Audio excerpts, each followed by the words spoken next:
Bonjour à tous, bienvenue au tutoriel du jour sur les dessins de démolition pour un projet d'agrandissement ou de rénovation. Désolée pour ma voix grippée en passant. Donc, j'ai dessiné ici une maison avec un ajout à la gauche que vous voyez devant vous. Donc, j'ai tout préparé à l'avance ce dessin pour le tutoriel afin de vous montrer les phases d'un projet ou clarifier certaines questions que vous pourriez avoir au sujet des phases du projet, les filtres, la démolition, comment procéder avec la démolition pour certains éléments, les vues, les feuilles et quelques détails.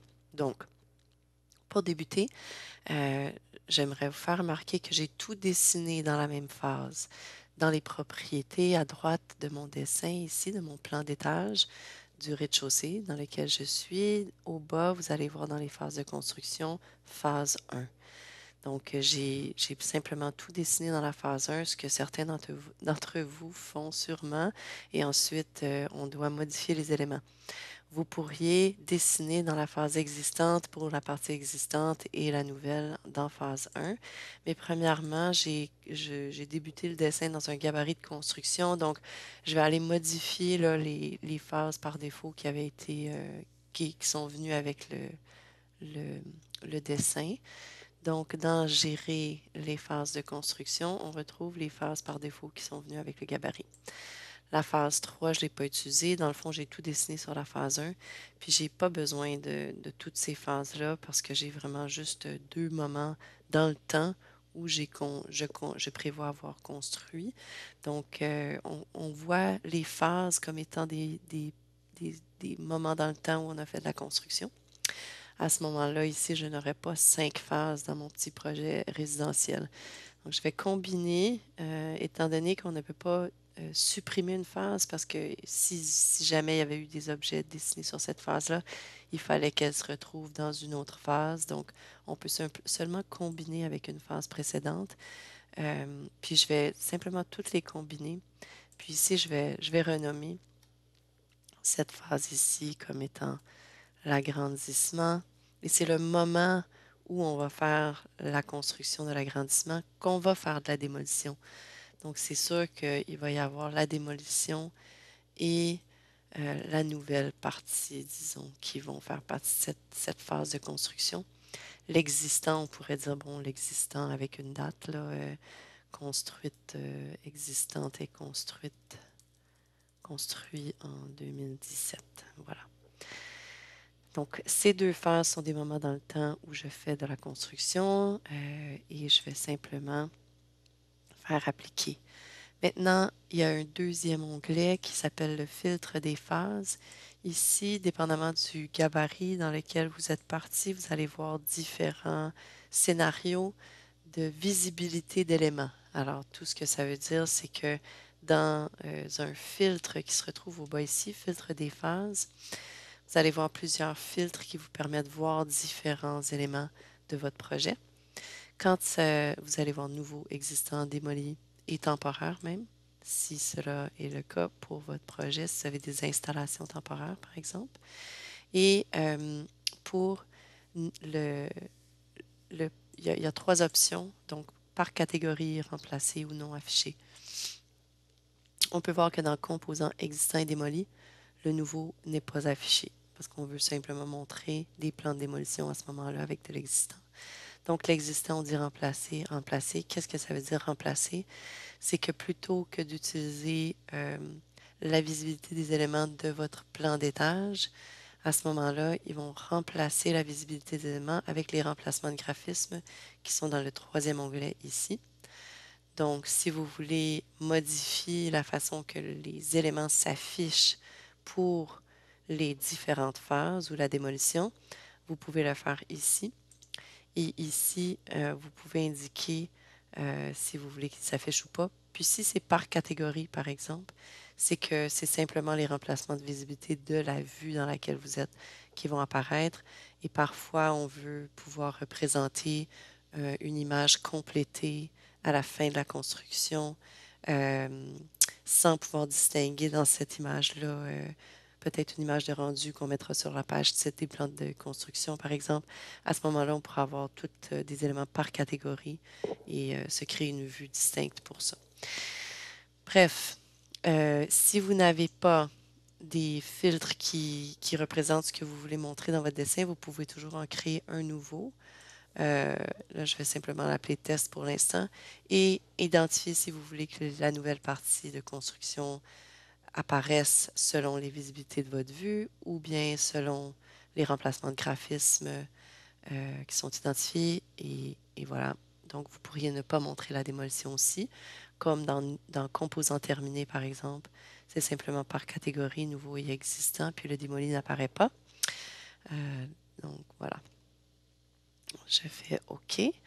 Maintenant, dans mon dessin, tout a été créé sur la phase agrandissement, donc qui était la phase 1 ou qu'on a modifié maintenant. Donc, je vais tout sélectionner comme ceci. Et là, vous voyez que je ne peux pas modifier tout ça en même temps. Donc, je vais devoir sélectionner des objets pour les modifier. Donc, séparation de pièces, par exemple. C'est existant. Ensuite, je sélectionne le deuxième. Je le place sur existant et ainsi de suite. Donc, voilà, en ayant tout placé sur la phase existant, un item à la fois, nous sommes arrivés à tous nos éléments qui tombent sur la phase existante. Et les éléments, en fait, qui étaient nouveaux, sont disparus en ayant changé certains éléments de phase. Donc, pour afficher tous les éléments, là, nous pouvons changer les affichages, sauf que parfois les filtres ne vont pas nous montrer les éléments qui sont dans une phase future, même si on met afficher tout. Donc, il faut vérifier là, à ce moment-là les filtres des phases. N'oubliez pas que dans les propriétés de la vue dans laquelle vous êtes, vous devez aussi vérifier dans quelle phase vous vous retrouvez. Quand on se retrouve dans la phase existante, les nouveaux composants n'apparaissent pas même si nous avons de nouveaux composants indiqués dans le filtre des phases. Donc, il faut aller dans le futur. C'est comme si nous sommes en 2017 quand on a la phase existante. Et pour voir les éléments de la nouvelle phase, il faut indiquer à ce moment-là agrandissement pour les visualiser. Donc, on se promène dans le temps pour voir les éléments qui sont construits. Donc, composant terminé dans le filtre des phases à ce moment-là, plutôt que nouveau composant, va nous montrer les deux. Donc, en allant nouveau composant, j'ai seulement la nouvelle partie. En allant sur composant terminé, c'est tout le projet complété dans le futur après la phase de l'agrandissement. Donc, ce que j'aimerais faire par la suite, c'est avoir des vues dans mon arborescence de projet qui reflètent un peu le travail que je suis en train de faire, puis la façon que je vais les représenter sur mes feuilles. Je vais aussi vouloir procéder à de la démolition, mais premièrement, je veux organiser mes vues. Donc, je vais copier la vue du rez-de-chaussée telle qu'elle est présentement affichée avec tous ces détails. Les détails font en sorte que les petites annotations de mezzanine, de lignes pointillées, qui sont seulement vues en 2D, vont venir avec cette vue-là. Donc, je vais tous les dupliquer et je vais renommer mes vues afin de les identifier comme étant existants et démo et nouveau. Donc, renommer.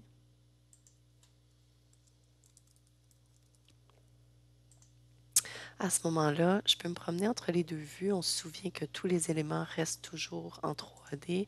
On va toujours les voir. Et c'est simplement une question de visibilité d'éléments, la façon qu'on représente les vues et la façon qu'ils sont représentés avec le filtre des phases, avec les phases de construction. Donc, nous avons ici la possibilité de faire de la démolition.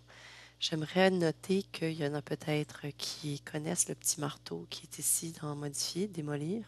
Alors, on peut partir fou, là, puis démolir un paquet d'éléments là, en cliquant simplement sur ces éléments-là. Mais parfois, on veut quand même comprendre ce que le logiciel est en train de faire. Donc, je vais procéder d'une différente façon pour vous montrer comment procéder avec la démolition. Je vais sélectionner par exemple la fenêtre qui est ici, qui est existante dans le bureau et qui va permettre une ouverture à la nouvelle partie qui va être construite. Donc cette fenêtre-là va devoir être, elle va partir, donc on va la démolir. Ici, dans les propriétés de la fenêtre, on voit qu'elle a été créée en 2017 dans la phase existante et on va devoir indiquer dans quelle phase elle va être démolie, donc dans la phase de l'agrandissement. En faisant ça, cette fenêtre-là est disparue parce que dans ma vue de plan d'étage nouveau, j'ai composant terminé.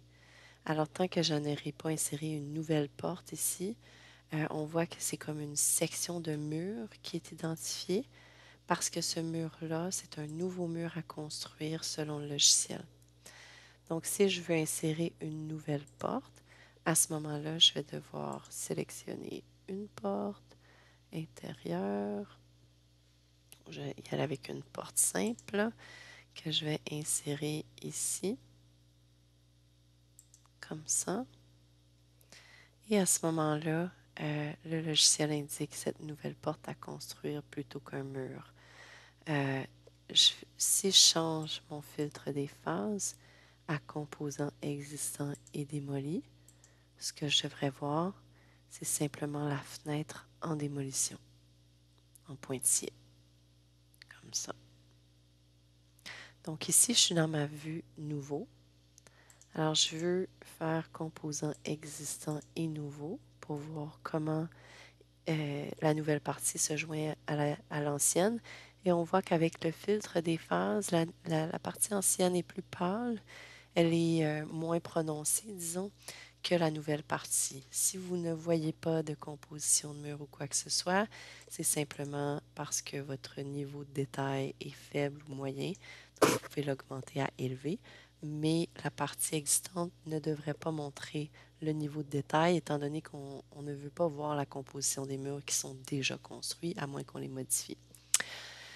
Donc, pour la vue existant et démolition, à ce moment-là, je vais indiquer dans mon filtre des phases composants existants et démolis.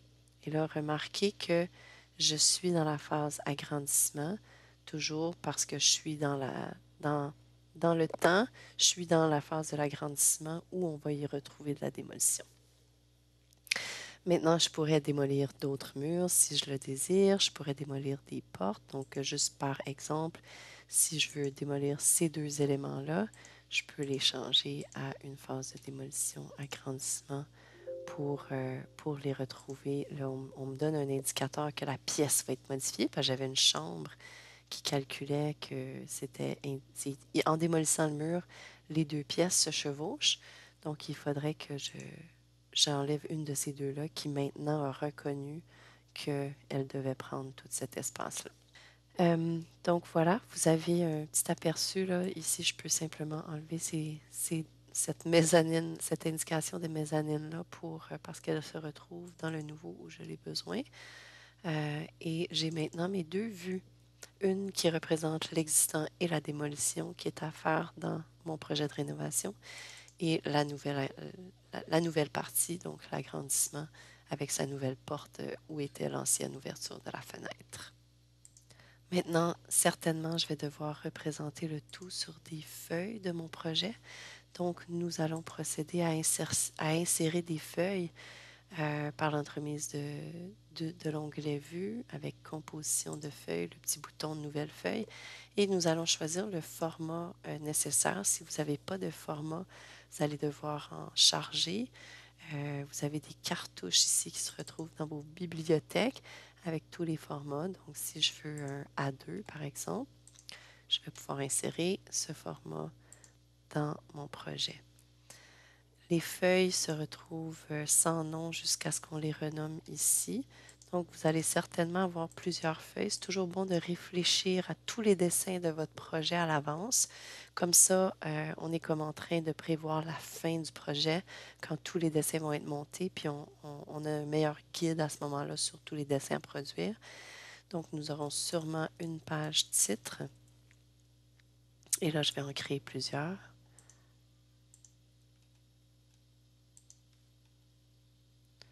Nous aurons certainement un rez-de-chaussée existant et un rez-de-chaussée nouveau.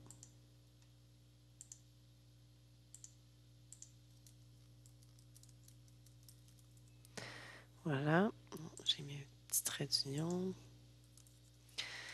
Maintenant, on peut l'appeler agrandissement, on peut l'appeler comme on veut, mais dans chacun de ces dessins-là, on va retrouver les deux vues qui sont en haut ici et qu'on aura déjà réglé toute la visibilité, la façon si on veut rendre les lignes plus épaisses, par exemple, on le fait dans ces différentes vues-là. Donc, on n'est pas toujours à modifier la visibilité quand on se promène entre la démolition, l'existant et le nouveau. Donc, dans cette feuille A102, je vais insérer à ce moment-là un dessin. Donc, je vais placer la vue. Ce qu'on est en train de faire, c'est utiliser une des vues de plan d'étage et la placer sur la feuille. Et on me demande de sélectionner cette vue-là. Donc, existant et démolition, c'est la vue que je vais ajouter à ma feuille. N'oubliez pas que vos échelles doivent fonctionner pour la feuille. Hein. Donc, si vous devez modifier les échelles de ces vues-là, donc existant et démo, j'avais mis 1/4 de pouce égale 1 pied. Et RDC nouveau, qu'est-ce que j'avais mis? 1/4 de pouce égale le pied. Donc, les deux étaient pareils. Alors, à ce moment-là, le projet va, rentrer là, si l'échelle fonctionne. Donc, vous pouvez toujours modifier ensuite le titre qui est en dessous.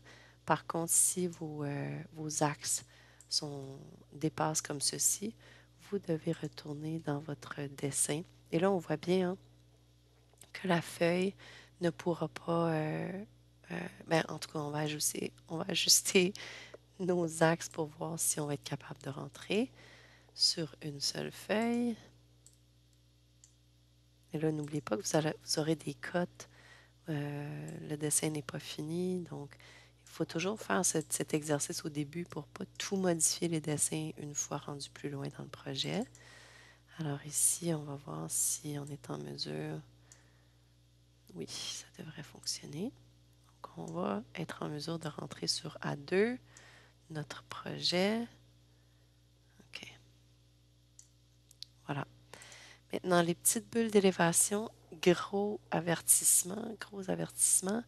Dans votre projet, vous voyez que les bulles d'élévation, s'ils se trouvent très loin comme ceci, mise en garde. Si vous avez fait des annotations en élévation sur ces projets-là, et là, je n'ai pas terminé mon projet, bien sûr, je suis en train de faire un exercice de début, mais quand vous avez des annotations sur des élévations, dans les vues d'élévation, et que vous déplacez les bulles après avoir mis toutes les annotations dans ces vues-là, toutes les annotations peuvent être facilement perdues parce qu'on aurait déplacé la bulle latéralement. Ne jamais déplacer les bulles d'élévation latéralement, seulement vers la maison. Et même à ça, faites attention, s'il y a des avertissements qui apparaissent au bas de l'écran, vous pourriez perdre là, toutes vos... Donc, si vous voulez vraiment que... Puis là, ça, c'est des éléments hein, qui sont des références à vos dessins. Donc, assurez-vous que vous les avez placés avant d'aller faire toutes les annotations en élévation et que tout entre sur vos planches. Là. Donc, ici, je peux toujours replacer les axes un petit peu et on veut s'assurer que tout ça va faire sur la feuille. Donc, voilà.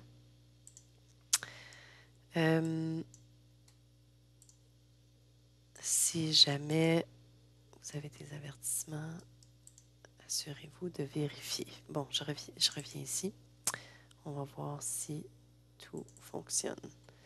Donc, j'ai simplement qu'à déplacer légèrement. Là. Des fois, ça prend un petit peu de patience là, pour le déplacer au tâton, comme on va dire. Maintenant, le titre ici, vous pouvez le déplacer uniquement là, sans...